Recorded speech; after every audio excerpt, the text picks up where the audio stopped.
42.19km를 달리는 마라톤 경기를 보신 적이 있죠.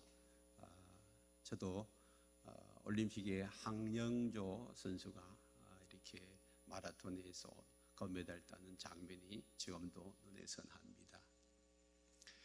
42.19를 달린다는 것은 쉬운 일이 아닙니다. 요즘 제가 틈이 나면 부산대학교 운동장에 가서 달리기를 좀 하는데 처음에 몇 바퀴를 못 돌았어요. 힘이 드니까 숨이 차고. 그래서 쉬었다가 지난주에는 연속으로 한 3번 정도를 이제 뛸 수 있어가 뛰었는데 자꾸 뛰니까 이제 조금씩 좋아지는 것 같아요. 한 10바퀴를 이제 돌다가 지난주에는 3번째 이제 12바퀴까지 돌았어요. 조금씩 늘어나더라고요. 성장이 일어나니까 너무 좋더라고요. 근데 10바퀴, 12바퀴 해봐야 5km도 안 됩니다. 근데 42.19를 뛴다는 것은 그 쉬운 일이 아니죠. 그에는 고통이 있고 또 목마름이 있고 힘듦이 있고 어려움이 있어요. 그러나 그것을 참고 견디는 것은 끝에 여러분 피날레의 그 영광을 바라보기 때문이잖아요. 그때 그 기쁨이 얼마나 크겠어요. 물론 1등 한 사람은 한 명밖에 없겠지만 그래도 그 선을 통과하는 것 자체가 얼마나 큰 기쁨이겠어요. 오늘 예수님이 이 땅에 오셔가지고 이제 마지막 피니시 라인을 지금 통과하는 그 장면이 오늘 이 장면입니다. 그리고 난 다음에 마치 두 손을 높이 들고 다 이루었다고 기뻐하는 그 장면이죠. 사실 십자가라는 이 십자가 위에는요 전혀 기쁠 일이 없어요. 십자가에서 제 고통 가운데 처절하게 참 힘들어하고 땀과 피가 지금 쏟아지고 있는 물과 피가 다 쏟아지는 그 상황 속에서 하나도 기쁠 게 없잖아요. 고통과 아픔과 힘듦밖에 없는데 예수님이 지금 다 이뤘다고 소리치고 있는 이 장면을 가만히 보십시오. 그 고난 뒤에 그 찾아오는 그 영광, 그 기쁨, 그 면류관이 지금 여기에 지금 눈에 보이지 않습니까? 인생은 사실은 고난의 연속입니다. 좋은 순간도 있겠죠. 그렇지만 힘든 일들이 더 많습니다. 살아가는 것 자체가. 그렇지만 그 인생이 이제 끝나는 날 여러분들이나 저는 어떤 결론이 날까 한번 생각해 보십시다.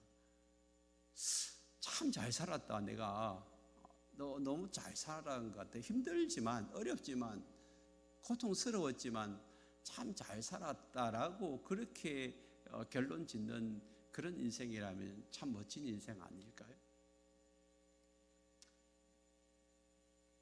예수님은 지금 33세로 인생을 마감합니다.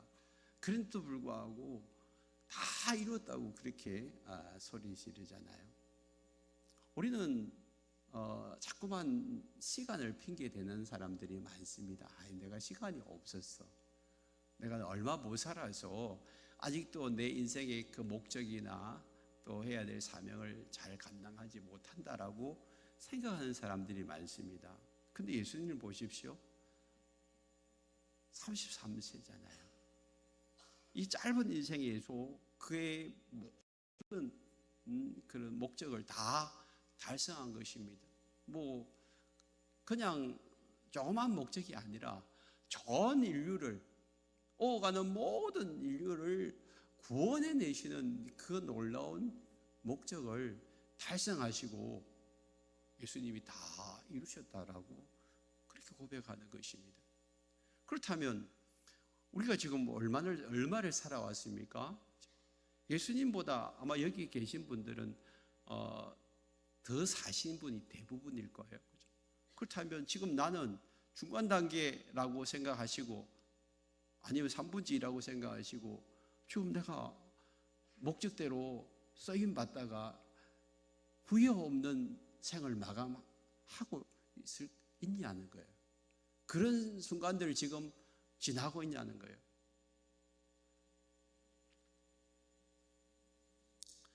예수님이 십자가를 지신다는 것이 그게 쉬운 일이 아니에요. 오늘 본문에는 두 가지를 우리가 살펴보는데, 한 단어는 28절에 보면 내가 목마르다 그랬어요. 내가 목마르다. 십자가상에서 내가 목마르다는 것은 실제적으로 신체적인 고통과 아픔 속에서 토해내는 말씀이잖아요. 실제로 목이 마른 거예요. 목이 마른 거예요. 그 당시에 이단들 가운데서는 예수님은 하나님의 아들로 오셔가지고 인간의 고통을 전혀 못 느끼고 돌아가셨다. 그러니까 뭐 십자가 지는 것이 뭐 대수냐고 그렇게 말하는 사람들이 있어요. 그런데 오늘 이 본문 말씀을 보면 예수님이 진짜 인간의 몸을 입고 오셨다는 것을 증명하고 있잖아요. 내가 목마르다는 것은 지금 십자가 상에서 지금 피 흘리시고 물을 쏟으시고 땀을 쏟으시고 지금 정말로 처절한 고통 가운데에서 부르짖는 그런 고백이잖아요. 그래서 예수님은 우리가 당하는 이 고난과 고통을 환히 다 아시고 이미 우리보다 더 큰 고통과 아픔을 경험하신 분이십니다. 그래서 성경은 이렇게 말씀하고 있죠. 마태복음 8장 17절에서 이는 선지자 이사야를 통하여 하신 말씀에 우리의 연약한 것을 친히 담당하시고 병을 짊어지셨도다. 우리의 연약함을 다 담당하시고 십자가에 달려 돌아가신 거예요.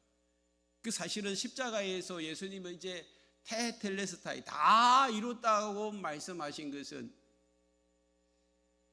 우리의 모든 죄짐을 다 짊어지시고 십자가를 지셨다는 그 이야기죠. 우리의 연약한 것을 예수님이 친히 다 담당하셨어요. 그래서 예수님 십자가를 바라보는 자들은 오늘 특별히 병을 짊어지셨다 그러잖아요. 예수님이 십자가에서 당하신 그 고난과 고통의 십자가는 우리를 사망과 저주와 질병의 권세에서 우리를 건져주시는 그런 놀라운 능력이 있는 십자가입니다. 그래서 여러분 주님의 십자가를 바라보시고 주님의 십자가를 붙드시면 여러분의 몸속에 있는 질병이 치유되는 역사가 일어날 줄 믿습니다. 그걸 경험해 보십시오. 그럼 내 인생이 달라지기 시작하는 거예요. 하나님이 우리에게 이적을 나타내 보여주시는 것은 하나님이 여러분 가운데 살아계심을 보여주시는 거예요.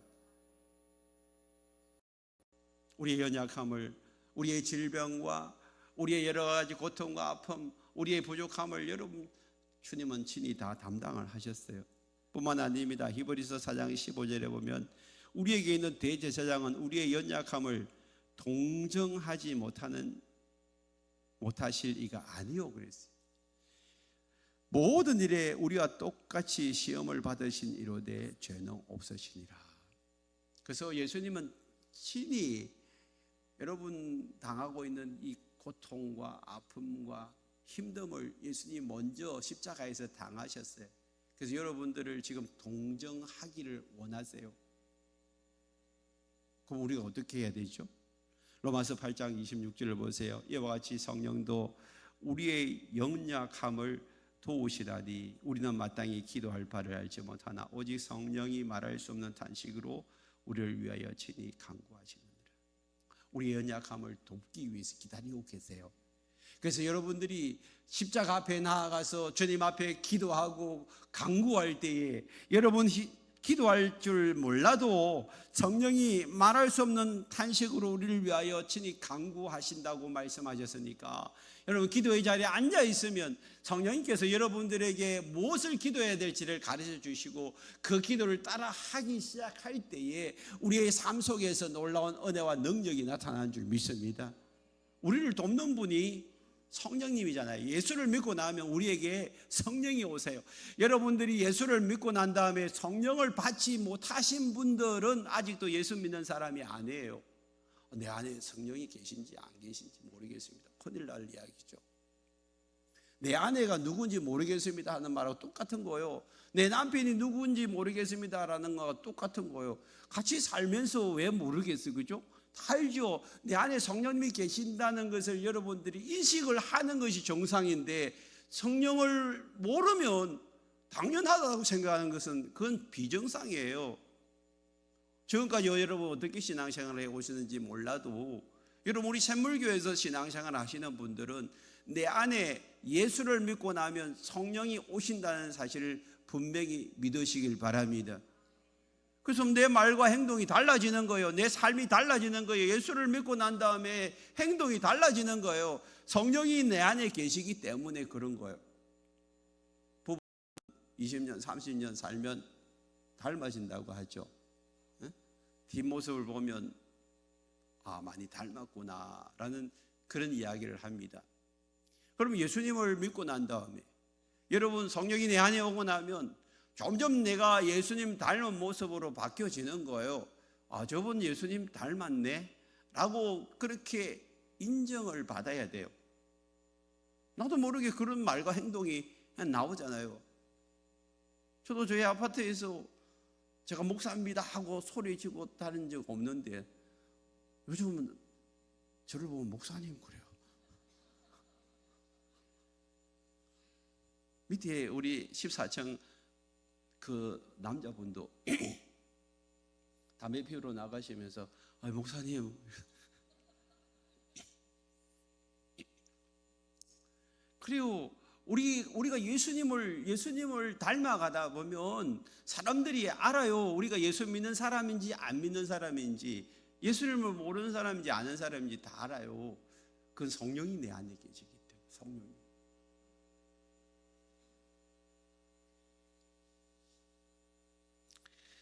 지금 여러분들이 무슨 고통을 당하고 계세요?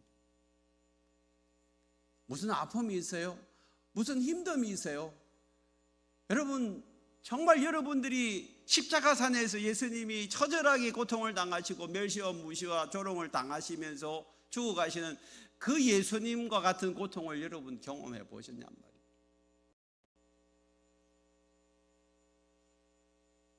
예수님은 그것을, 여러분 연약함을 너무 잘 아시고 여러분들을 돕기 위해서 여러분 옆에 파라클레이토스 보혜사로 여러분 옆에 계시는 거거든요. 그래서 여러분 손만 내미시면 주님이 여러분 손을 붙들고 일으켜 세워주시고 여러분들에게 새 힘과 능력을 주신 줄 믿습니다. 중세 성자인 성 프란시스가 자기 고향에서 있었던 이야기입니다. 하루는 그가 자기 집에서 일하는 분이 우물에서 물을 기르는 모습을 지켜보고 있었어요. 근데 그 물을 기를 때마다 그 사람이 한 가지 이상한 행동을 하는 거예요. 그 물통을 내려가지고 물을 가득히 담은 후에 끓어올 때 항상 조그마한 나무 토막을 하나 그 물통 안에 던지는 것입니다. 그래서 프란시스가 참 신기하다 싶어가지고 그 사람에게 물어봤어요. 왜 물을 길을 올릴 때마다 물통 속에 나무 조각을 집어넣는 것입니까? 그때 그분이 일하는 분이 대답하기를 물을 퍼올릴 때 나무 조각을 물통 안에다 집어넣으면 물이 많이 요동치 않아서 밖으로 끌어올릴 때에 최대한 많은 물을 담을 수가 있는데 만약에 그것이 없으면 막 흔들려 가지고 끌어올려 보면 물이 반 통도 안 남았대요. 이 이야기를 들은 프란시스는 크게 깨달은 바가 있어 가지고 친구에게 이런 내용의 편지를 썼다고 합니다. 우리는 얼마나 자주 흔들리는 마음에 물통을 가지고 있는가? 두려움으로 흔들리는 마음, 고통으로 심하게 요동하는 마음, 절망으로 부서지는 마음, 이것은 마치 심하게 흔들리고 출렁거리는 물통과 같은 것이지. 그러나 거기에 십자가라는 막대기를 던져보게. 마음이 공포로 짓눌리고 요동칠 때에 십자가를 붙들라는 거예요. 낙심하고 절망할 때 십자가를 바라보고 십자가를 의지하라는 것입니다. 십자가의 주님이 목마른 고통을 맛보신 분이시기 때문에 그를 바라볼 때마다 우리를 도우시고 우리의 고통을 함께 져주신다는 말씀입니다. 여러분 혼자 사는 것으로 착각하지 마세요. 예수를 믿고 나면 이제 예수님이 우리와 함께 하는 것입니다. 나의 모든 무거운 짐을 주님이 다 져주신다고 합니다. 너희 염려를 다 주께 맡기라. 이는 그가 저희를 돌보심이라고 말씀하잖아요. 내가 내 인생의 주인처럼 내가 모든 것을 다 해야 된다라고 생각하는 그 자체가 바로 죄입니다. 여러분, 예수를 믿고 나면 주인이 바뀌는 거예요. 내 인생의 주인은 누구예요?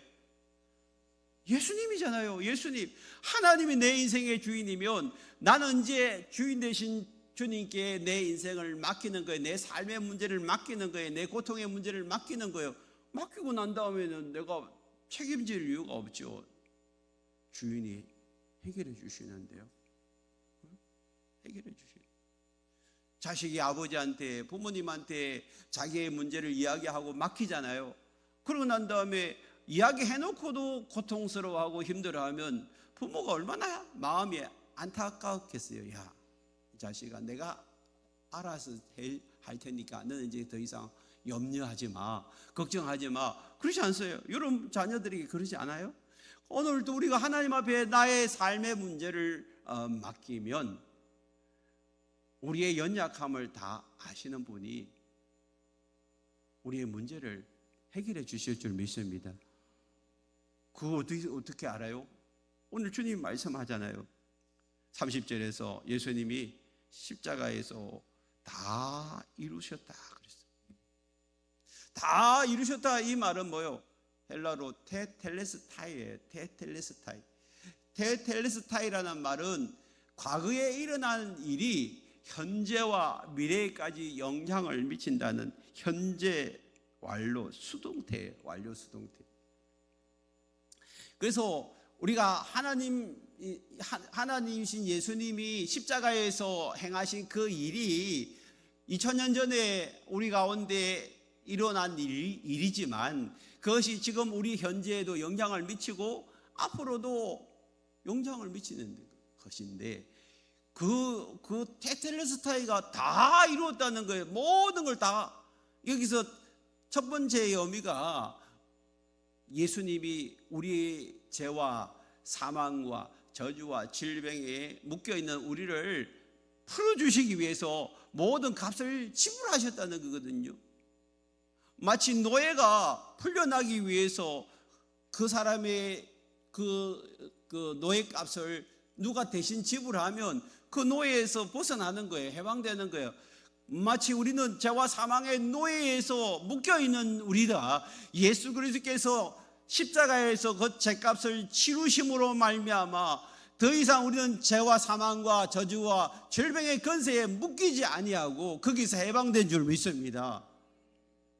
노임받았단 말이에요. 그런데 여전히 우리는 예수 안에 들어왔음에도 불구하고 그 묶임에 종노릇하고 있습니다. 여러분, 코끼리가 발목에 노끈만 이렇게 묶어놔도 도망 안 가요. 왜요? 어릴 때부터 그렇게 훈련받아 왔기 때문에. 처음에 어린 코끼리는 쇠 줄을 묶어놔요. 쇠 줄을. 그래가지고 움직일 때마다 그의 발목이 쪼여와가지고 발목이 피투성이가 돼요. 그래서 그것이 너무 아파가지고 막 소리 지르요. 도망가려고 하면 할수록 그것이 쪼여오기 때문에 결국에는 며칠이 지나고 난 다음에 이제는 더 이상 도망을 안 갑니다. 그게 계속해서 훈련되어지고 커지니까 훨씬 자기가 그 줄보다도 힘이 센데 이제는 그냥 노건으로만 묶어놔도 묶였다는 그 느낌 때문에 도망을 안 간다는 거예요. 여러분, 우리가 예수 그리스도 안에 들어온 이후에 성경은 우리가 어떤 존재라고 이야기하고 있습니까? 로마서 8장 1절 2절 보세요. 거기 보면 같이 읽어볼까요? 시작. 그러므로 이제 그리스도 예수 안에 있는 자에게는 결코 정죄함이 없나니 이는 그리스도 예수 안에 있는 생명의 성령의 법이 죄와 사망의 법에서 너를 해방하였다는 거예요. 여러분, 이 근거가 되는 것이 오늘 요한복음 19장 30절 말씀이에요. 테텔레스타이 다 이뤘다는 거예요. 다 죄값을 지불했다는 거예요. 돈을 내가지고 다 지불했으니까 너는 이제부터 해방이야, 자유야, 더 이상 묶일 필요가 없어라고 이야기합니다. 그런데 많은 사람들은 예수 안에 들어왔음에도 불구하고 과거의 그런 상처와 아픔과 지난날에 지었던 죄로 인하여서 묶여있고 눌려있고 사로잡혀 있는 자들이 너무 많습니다. 오늘 예수 안에서 자유와 해방을 누리시길 바랍니다. 예수 안에 들어오면 더 이상 과거는 문제될 게 없어요.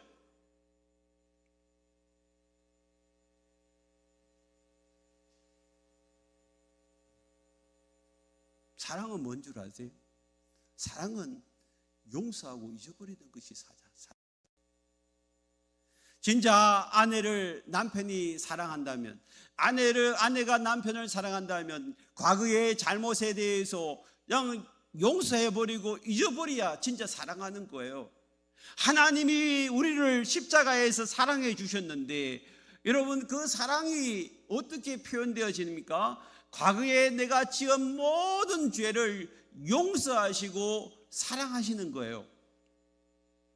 그리고 잊어버리는 거예요.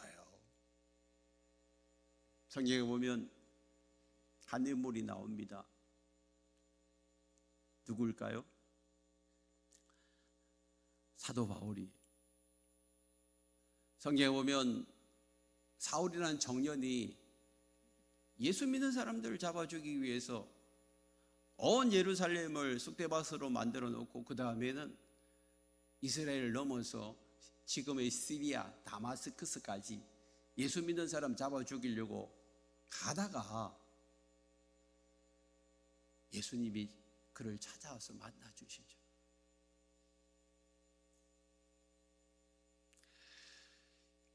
과거의 죄를 묻는다면 그 자리에서 예수님이 찾아오셔가지고 정죄하시겠죠.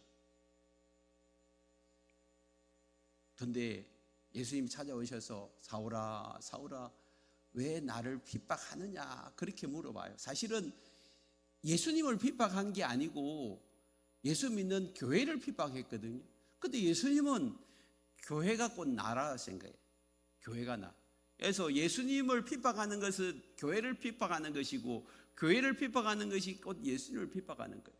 그럼 왜 나를 핍박하느냐?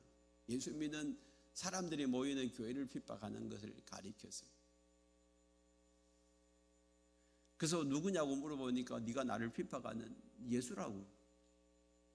그러고 난 다음에 예수님 찾아오셔가지고 야, 네 누구 죽이고 스데반 죽이고 네 이런 죄를 지었으니까 너도 죄값을 받아야 돼. 너도 매를 맞아야 돼. 그러면서 해초를 든 것이 아니고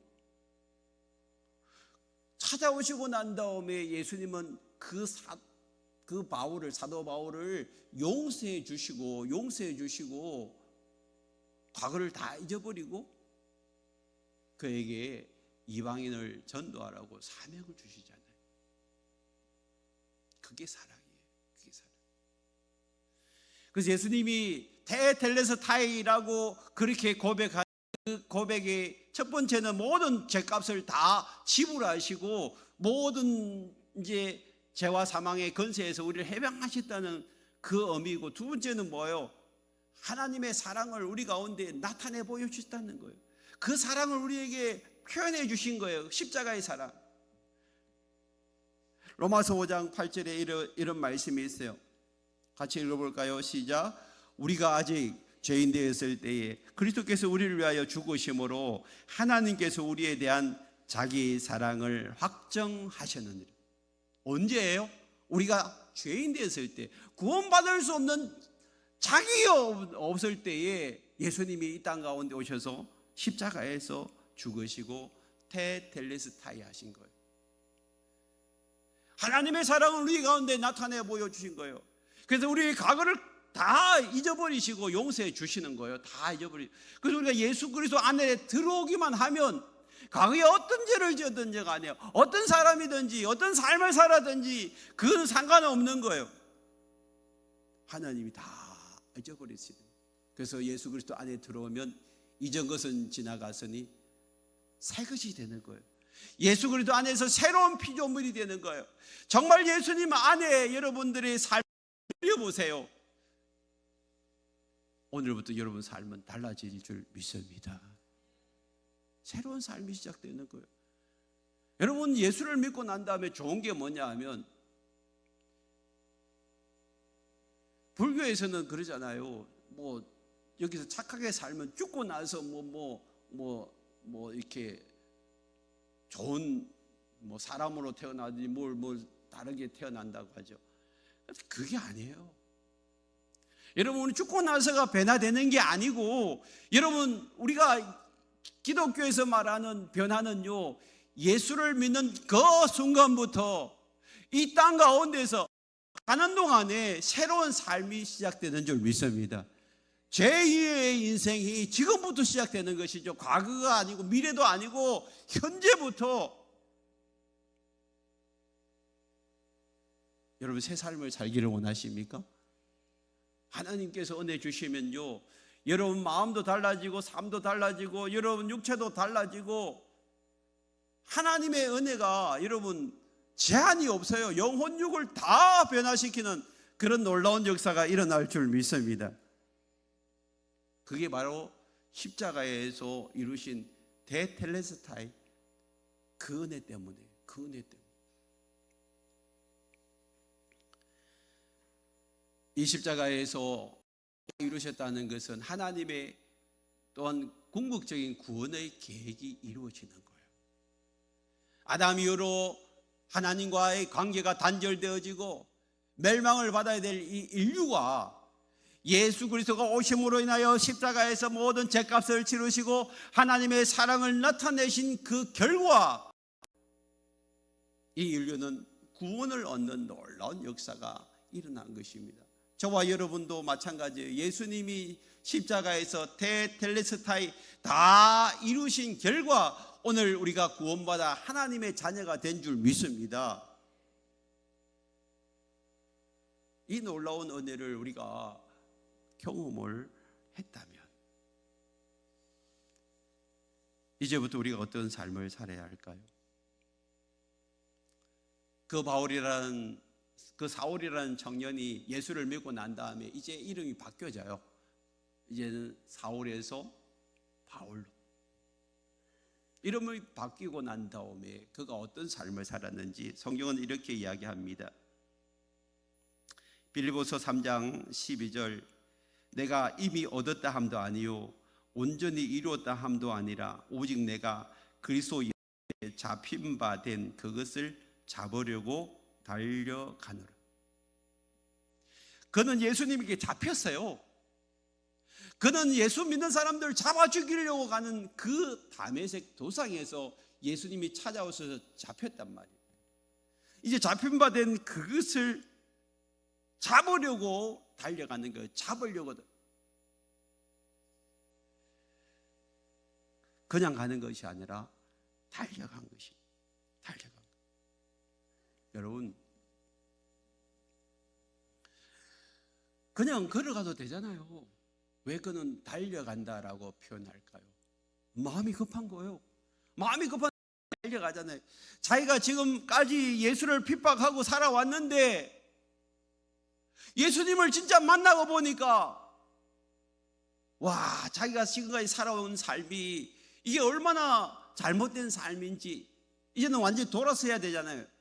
그러면 지금까지 살아온 청년기까지의 삶은 헛된 삶이라 나머지는 다른 사람들은 막 달려가고 있는데, 걸어가고 있는데 자기는 달려가야 그 사람들하고 이제 따라잡을 수 있을 것 같아. 그래서 열심히 달려가는 거예요. 머뭇거리지 않고. 여러분, 언제 주님을 만나셨어요? 언제 예수님 안으로 들어오셨어요?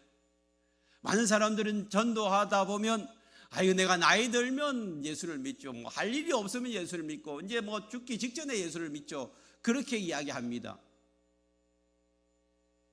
근데 어릴 때부터 예수를 믿은 사람하고 죽기 직전에 예수를 믿은 사람하고 얼마나 큰 차이가 있을까요? 어차피 우리는 천국 갈 건데, 천국 가서 우리가 영원토록 살 건데, 여러분 천국 가서도 머리 걸적거리면서 살 거예요. 당당하게 여러분 주의 일을 위해서 살았다고 고백하며 살 거예요. 오늘 사도 바울은 청년기에 예수를 만나고 난 다음에 예수를 쫓아서 달려가는 삶을 살았어요. 그래서 빌립보서 3장 14절에 보면 표대를 향하여 그리스도 예수 안에서 하나님이 위에서 부르신 부름의 상을 위하여 달려간다고 했어요. 열심히 그는 달려갔어요. 열심히 달려. 그러고 난 다음에 그가 이제 죽기 직전에 세월호 적은 성경책이 디모데후서에 유언장하고 똑같은 거예요. 그의 유언장에 보면 이런 고백이 있습니다. 디모데후서 4장 6절에 보면 전제와 같이 내가 벌써 부어지고 나의 떠날 시각이 가까웠다. 전제라는 말이 제사 드릴 때 제물을 전제라 하는데 그 자기가 전제처럼 이제는 주의 제단에 생명을 내어놓을 때가 됐다라는 것을 인식한 거예요. 왜 지금 로마에 가면 그 사도 바울이 갇혔던 그 감옥이 있고 또 이제 단두대 이슬로 이렇게 그가 이제 사라졌던 그 단두대가 있어요. 단두대. 그게 수천 명의 사람들이 목이 잘려 나가서 예수 믿는다는 것 때문에 이제 자기가 직감했어요. 자기도 이제 자기 차례가 다 됐다는 것을 직감하고 마지막으로 디모데후서를 열심히 적었어요. 그는 이렇게 고백합니다. 나는 선한 싸움을 싸우고 나의 달려갈 길을 마치고 믿음을 지켰으니 이제후로는 나를 위하여 의의 면류관이 예비되었으므로 주곧 의로우신 재판관이 그날에 내게 주실 것이며 내게만 아니라 주의 나타나심을 사모하는 모든 자에게도 이것을 주신다고 했어요. 그는 열심히 달려와서 예수를 믿고 난 그 다음부터는요 그냥 걸어다니지 않았어요. 막 달려갔어요. 막 달려 예수님을 향하여서 예수님 표대를 향하여서 열심히 달려가서 열심히. 그리고 죽는 그 순간에 나의 달려갈 길을 다 마치고 이제 믿음을 지켰다.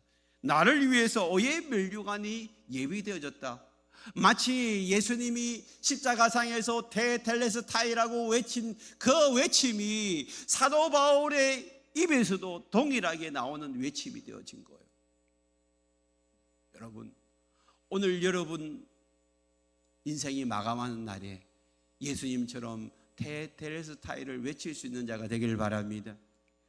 예수 안 믿는 사람들처럼 그냥 하루만 더 살았으면 1년만 더 살았으면 왜 내가 빨리 죽어야 되냐고 막 안 죽으려고 몸부림치는 자가 아니라 지난주 제가 말씀을 드렸잖아요. 그 임종 예배를 드린 그 목사님 자녀들 앞에서 그냥 의식이 없다가 찬송 부르니까 일어나서 찬송을 같이 하고 또 그가 의식을 회복해서 하나님 말씀을 전하고 또 두 손 높이 들어 축복 기도 자녀들에게 자녀 손들에게 축복기도 하고 그래서 천국 가셨다니까. 여러분, 우리의 인생도 그런 아름다운 인생 될 수 있기를 축복합니다. 내 남은 생에 얼마인지 우리는 알 수 없어요. 그렇지만 우리는 다 저 멀리 배는 나의 시온성, 내 살아계시는 그 아버지 집에 지금 우리가 가고 있잖아요. 그냥 가실 거예요? 준비 없이? 주님 앞에 어떻게 여러분 서려고 지금 준비하고 있나요? 오늘 주님 저와 여러분들에게 말씀하십니다. 남은 생에 정말 예수님처럼 살다가 예수님 앞에 섰을 때 부끄러움을 살라고.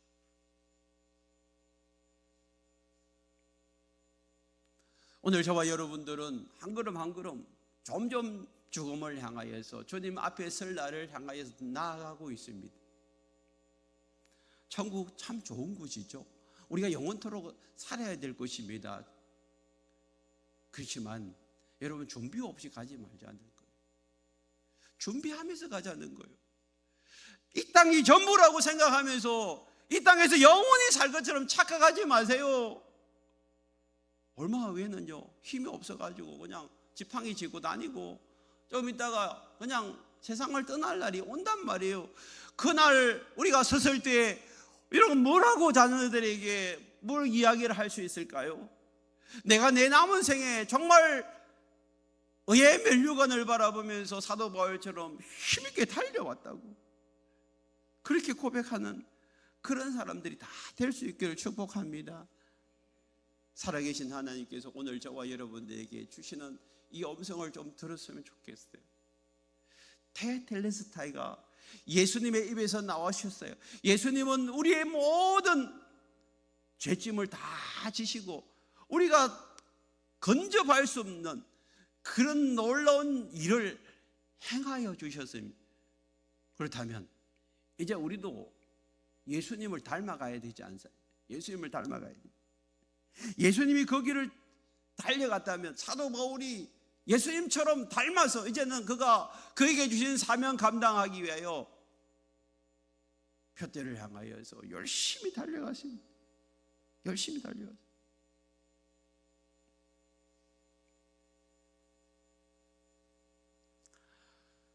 오늘 우리의 삶을 돌아보십시다. 여전히 염려와 걱정과 근심에 쌓여있는 그런 삶들이 많습니다. 우리 주변을 돌려보면 참 힘든 일이 많아가지고 낙심하고 절망할 수밖에 없습니다. 그럴 때일수록 우리가 뭐 해야 됩니까? 더욱 주님 바라봐야 돼요. 믿음의 주요 온전케 하시는 예수를 바라보고 그 앞에 기쁨을 위하여 십자가를 참으시고 부끄러움을 개의치 않은 그 예수님을 바라보시고 피곤하여 낙심하지 않기 위하여 예수님을 바라보시고 자기에게 그 역한 일을 참으신 그분을 생각하면 다시 힘들고 어려운 순간순간들마다 그 자리에서 일어서게 될 줄 믿습니다. 그리고 우리가 해야 할 일은 뭘까요? 이전 내 자신의 문제에 갇혀가지고 그 문제에 빠져 있는 것이 아니라 정말 나를 살리시기 위하여 십자가를 지시고 그 고난을 다 당하신 예수님처럼 나도 한 영혼을 살리기 위해서 나에게 주신 사명 감당하기 위해서 저 하늘의 상급 바라보면서 의의 면류관 바라보면서 믿음으로 달려갈 수 있는 하나님의 선한 청지기들 다 축복합니다.